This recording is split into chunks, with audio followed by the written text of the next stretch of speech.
I had been trying to get access to federal court records in the United States. What I discovered was a puzzling system called PACER, which stands for Public Access to Court Electronic Records. I started Googling, and that's when I ran across Carl Malamud. Access to legal materials in the United States is a $10 billion per year business. PACER is just this incredible abomination of government service. It's 10 cents a page. It's this most brain-dead code you've ever seen. You can't search it. You can't bookmark anything. You got to have a credit card. And these are public records. It's you know, U.S. district courts are very important. It's where a lot of our seminal litigation starts, you know, civil rights cases, patent cases, all sorts of stuff. And journalists and students and citizens and lawyers all need access to PACER, and it fights them every step of the way. People without means can't see the law as readily as people that have that gold American Express card. It's a poll tax on access to justice. You know, the law is the operating system of our democracy, and you have to pay to see it. You know, that's not much of a democracy. They make about $120 million a year on the PACER system, and it doesn't cost anything near that, according to their own records. In fact, it's illegal. The E-Government Act of 2002 states that the courts may charge only to the extent necessary in order to reimburse the costs of running PACER.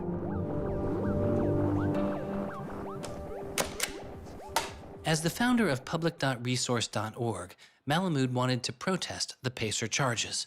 He started a program called the PACER Recycling Project, where people could upload PACER documents they had already paid for to a free database so others could use them. The PACER people were getting a lot of flack from Congress and others about public access.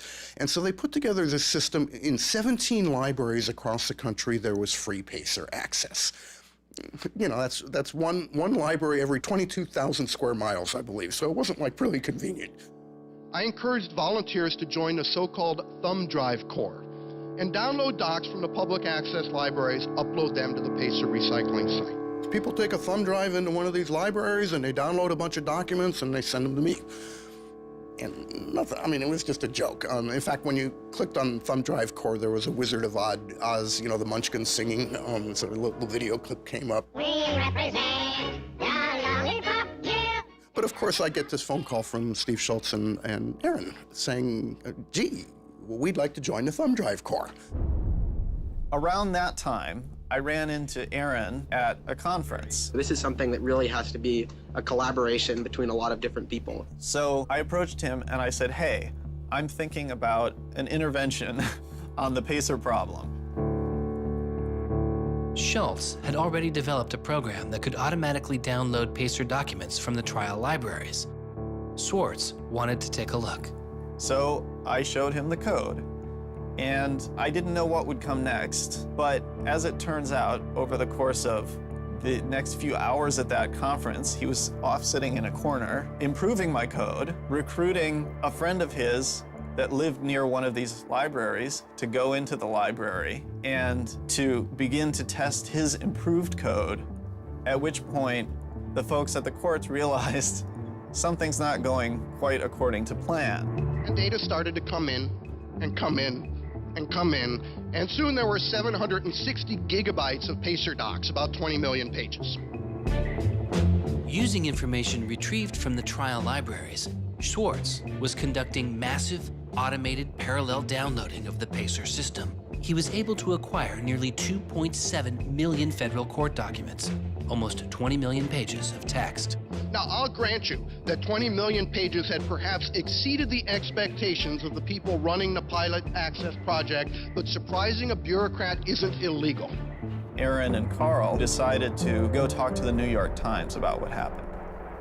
They also caught the attention of the FBI, who began to stake out Schwartz's parents' house in Illinois. But I get a tweet from his mother saying, call me. It's like, oh my God, what the hell's going on here? And so I finally got a hold of Aaron, and you know, Aaron's mother was like, oh my God, FBI, FBI, FBI. An FBI agent drives down our home's driveway trying to see if Aaron is like in his room. And I remember being home that day and wondering why this car was driving down our driveway and just driving back out. I was like, that's weird. Like 5 years later, I read this FBI file and I'm like, oh my goodness. That was the FBI agent in my driveway. He was terrified. He was totally terrified. He was way more terrified after the FBI actually called him up on the phone and tried to sucker him into coming down to a coffee shop without a lawyer.